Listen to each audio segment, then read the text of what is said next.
الله الرحمن الرحيم. مساحة المربع لطلبة الصف الخامس. ازاي نحسب مساحة المربع؟ عندي المربع عبارة عن شكل هندسي له 4 أضلاع متساوية في الطول وله قطران متعامدان نصف كل منهما الآخر ومتساويان في الطول. عندي قطعة أرض مربعة الشكل، عندي ورقة مربعة الشكل، عايز أحسب مساحتها. ازاي أحسب مساحة المربع؟ لازم أعرف معلومة من معلومتين خاصين بالمربع، لو عرفتهم أو عرفت أي واحدة منهم أقدر أحسب مساحة المربع. يبقى لحساب مساحة المربع لازم أعرف يا إما طول ضلع من أضلاعه يا إما طول قطر من قطريه. يبقى عشان أحسب مساحة المربع لازم معلومة من الاتنين دي تتوفر معايا في المسألة.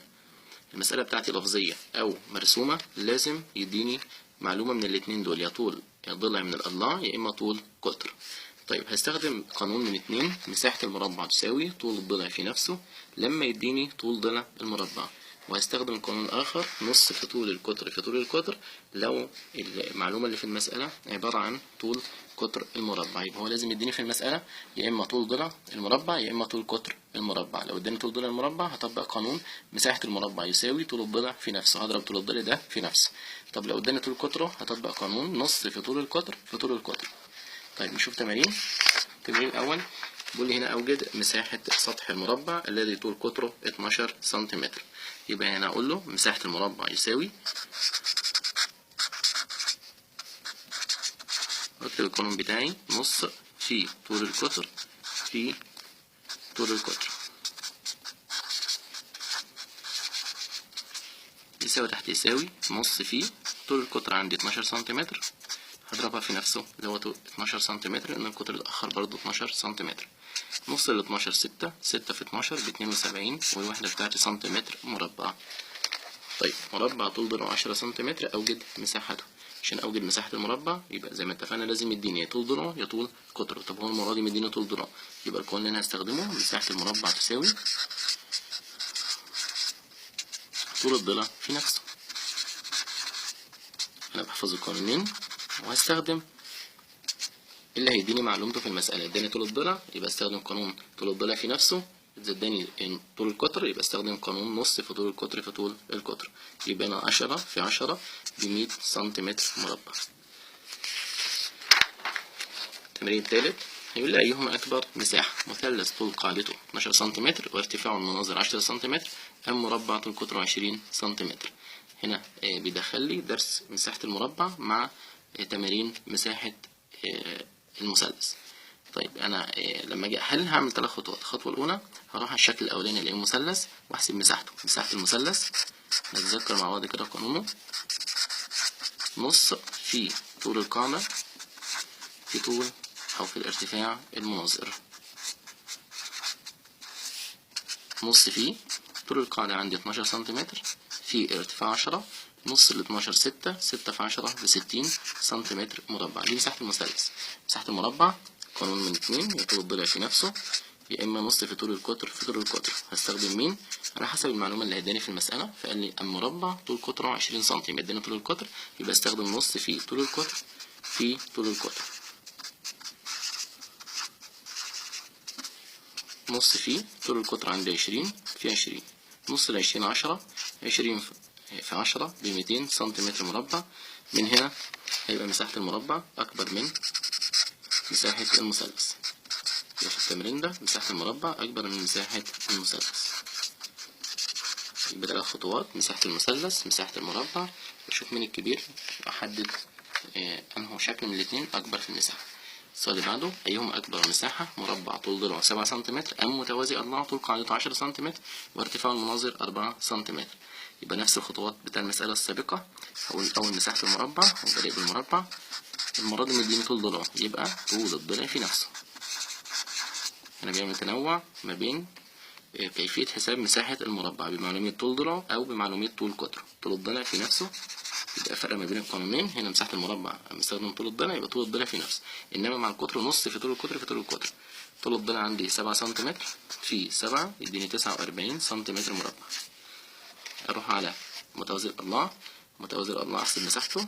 مساحة متوازي الأضلاع ولا مساحة متوازي الأضلاع طول القاعدة في الارتفاع المناظر.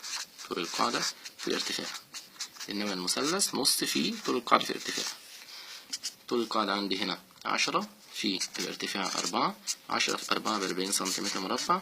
يبقى من هنا مساحة المربع أكبر لأنها 49 سنتيمتر مربع. مساحة المربع يبقى إذا مساحة المربع أكبر من مساحة متوازي الأضلاع. التمرين اللي بعده. طيب عكس القانون، احنا هنا لما ادانا طول ضلع المربع قدرنا نحسب المساحة، ادانا طول القطر قدرنا نحسب المساحة. طب لو هو بقى اداني مربع مساحته 81 سنتيمتر مربع، اداني المساحة، عايز هنا طول الضلع، ازاي استنتج طول الضلع من المساحة؟ يبقى اروح لجدول الضرب واشوف مين هو العدد اللي ينضرب في نفسه مرتين عشان تطلع المساحة بتاعتي 81. لان طبعا ان القانون بتاع مساحة المربع هو طول الضلع في نفسه، يبقى طول الضلع ده هو عدد هينضرب في نفسه مرتين يطلع المساحة اللي هي 81. انا ادور بقى في جدول الضرب مين العدد ده، يبقى الاقي العدد بتاعي هو 9 سنتيمتر، يبقى ده طول الضلع بتاعي. يبقى العدد اللي انضرب في نفسه مرتين عشان يطلع الناتج 81 سنتيمتر مربع هو 9 سنتيمتر. طيب يبقى لو اداني مساحة المربع عايز طول ضلعه، يبقى اشوف مين العدد اللي انضرب في نفسه مرتين عشان تطلع المساحة اللي عندي. طب لو هو اداني مساحة المربع وعايز طول القطر، يبقى انا هعمل خطوتين. الخطوة الأولى هاخد المساحة بتاعتي أضربها في 2، يبقى أنا المساحة هضربها في 2 يبقى 18 في 2 هيطلع 36 سنتيمتر مربع. طيب بعد كده أروح لجدول الضرب أشوف مين اللي انضرب في نفسه مرتين يطلع 36، يبقى العدد 6، يبقى هنا طول القطر يبقى 6. وأتأكد من حلي إن لو طبقت قانون نص في طول القطر 6 في طول القطر 6 نص 6 3 في 6 ب 18 سنتيمتر مربع، يبقى هي كده مظبوطة. يبقى إذا اداني مساحة المربع عايز طول الضلع، يبقى شوف العدد اللي انضرب في نفسه مرتين مباشرة. ال 81 مين اللي انضرب في نفسه مرتين يطلع 81 سنتيمتر مربع، هلاقي عندي الايه 9، يبقى طول الضلع هنا 9. انما لو اداني المساحة وعايز طول القطر يبقى لازم الاول اخد المساحة دي اضربها في 2 والناتج اللي يطلع اشوف عدد ينضرب في نفسه مرتين عشان ينتج هذا العدد. يبقى 18 اضربها في 2 يطلع لي 36. 36 دي بقى من جدول الضرب مين العدد اللي انضرب في نفسه مرتين يطلع 36، يبقى 6، يبقى طول القطر بتاعي 6. فلو قال لي المساحة مثلا 50 سنتيمتر مربع يبقى اضربها في 2 تطلع 100، يبقى مين اللي انضرب في نفسه مرتين عشان تطلع ال 100 دي يبقى ال10، يبقى طول القطر هنا 10. واتاكد بالقانون بتاعي ان انا اقول نص في 10 في 10 تطلع معايا ال 50. يبقى لو المساحه 18 يبقى طول القطر 6، ولو المساحه 50 يبقى طول القطر 10، ولو المساحه مثلا 8 اضرب ال 8 في 2 تبقى 16، يبقى مين اللي انضرب في نفسه مرتين عشان يطلع 16 يبقى طول القطر في الحالة دي 4. وتأكد نص في 4 في 4 يطلع لي هي 8 سنتيمتر مربع اللي هي مساحة المربع. طيب تمريننا بيقول لي ان المساحة 18 عايز هو طول القطر، يبقى 18 اضربها في 2 تطلع 36. مين اللي انضرب في نفسه مرتين عشان يطلع 36، او مين اللي انضرب في نفسه مرتين عشان يطلع 36؟ يعني العدد 6، يبقى طول القطر عندي هنا 6. طيب مربع مساحته 100 سنتيمتر مربع عايز محيطه. طيب محيط المربع هو طول الضلع في نفسه، يبقى لازم اعمل خطوتين. الخطوه الاولى اوجد طول الضلع. طيب طول الضلع عندي ازاي اوجده من المساحه؟ يبقى زي ما قلنا نشوف العدد اللي انضرب في نفسه مرتين يطلع 100، نلاقي 10 سنتيمتر، يبقى ده طول الضلع. طب المحيط طول الضلع في 4، يبقى اقول له 10 في 4 يطلع 40 سنتيمتر. يبقى اذا اداني المساحه وعايز المحيط يبقى الاول اوجد طول الضلع. طب اوجد طول الضلع ازاي من المساحه؟ اشوف العدد اللي انضرب في نفسه مرتين تطلع المساحه اللي عندي. يبقى ال 100 مين اللي انضرب في نفسه مرتين يطلع 100، يبقى 10، يبقى طول الضلع طول المحيط بيساوي طول الضلع في 4، يبقى 10 في 4 ب 40 سنتيمتر.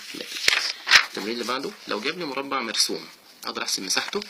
يبقى برضه زي ما اتفقنا لازم يديني حاجه من اتنين، يا اما طول قطره يا اما طول ضلعه. طب لو اداني طول قطره يبقى اقول له نص في طول القطر 8 في طول القطر، يبقى نص في نص 8 4 يبقى 4 في 8 يطلع عندي 32 سنتيمتر مربع.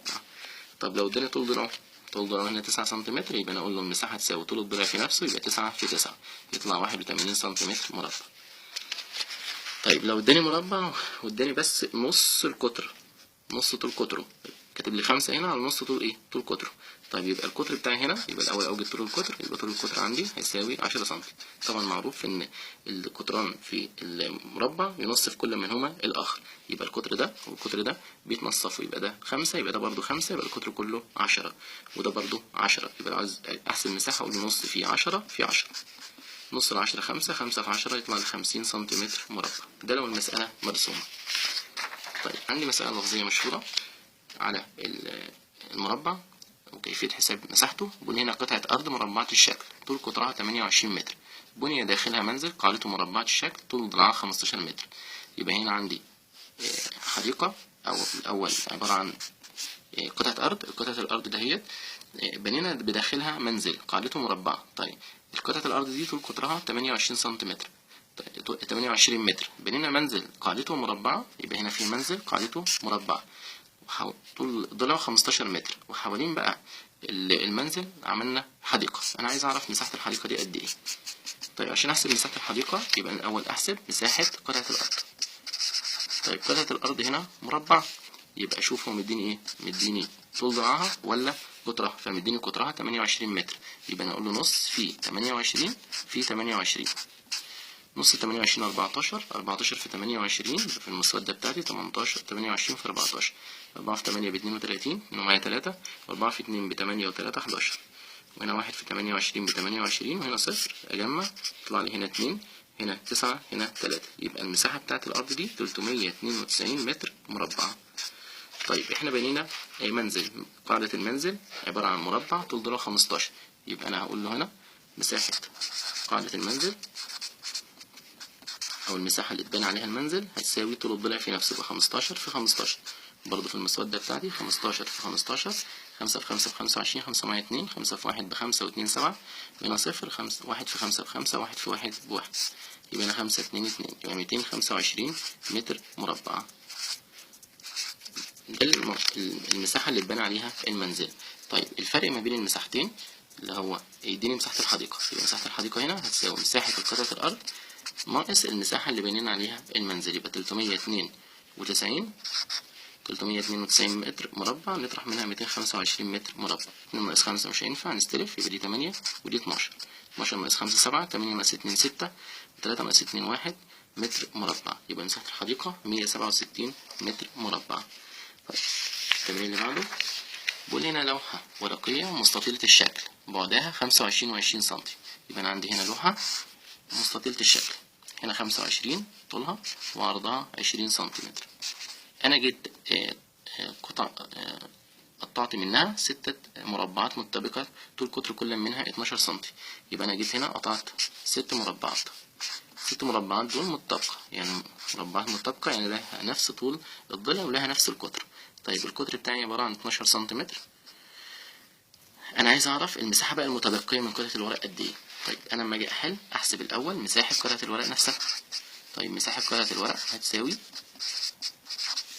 الطول في العرض، لأن الورقة على شكل مستطيل، يبقى الطول عندي 25 في 20، يطلع هنا 0، 5 في 2 ب10، 0 معايا الواحد، و2 في 2 ب4، واحد يبقى 5، 500 سنتيمتر مربع. دي مساحة قطعة الورق. بعد كده أحسب مساحة المربع الواحد اللي احنا قطعناه. طيب هو مديني طول قطره، يبقى نص فيه طول قطره 12 في 12، يبقى 6 في 12 ب 72 سنتيمتر مربع. طيب مساحة بقى ال6 مربعات، مساحة ال6 مربعات اللي احنا قطعناها هما مربعات متطابقة يعني متساوية في المساحة. طب مساحة الواحد ب 72 نضربها في 6، يبقى 2 في 6 ب 12، 2 ومعايا 1، و7 في 6 ب 42 واحد 43 سنتيمتر مربع. طيب مساحة قطعة الأرض، قطعة الورق المتبقية هتساوي 500 سنتيمتر مربع، أطرح منهم 432 سنتيمتر مربع. يبقى هنا 0 ناقص 2 مش هينفع نستلف، يبقى دي 4 ودي 9 ودي 10. 10 ناقص 2 8، 9 ناقص 3 6، و4 ناقص 4 0 سنتيمتر مربع. يبقى مساحة قطعة الورق المتبقية تبقى 68 سنتيمتر مربع. وبكده انتهى درس مساحة المربع.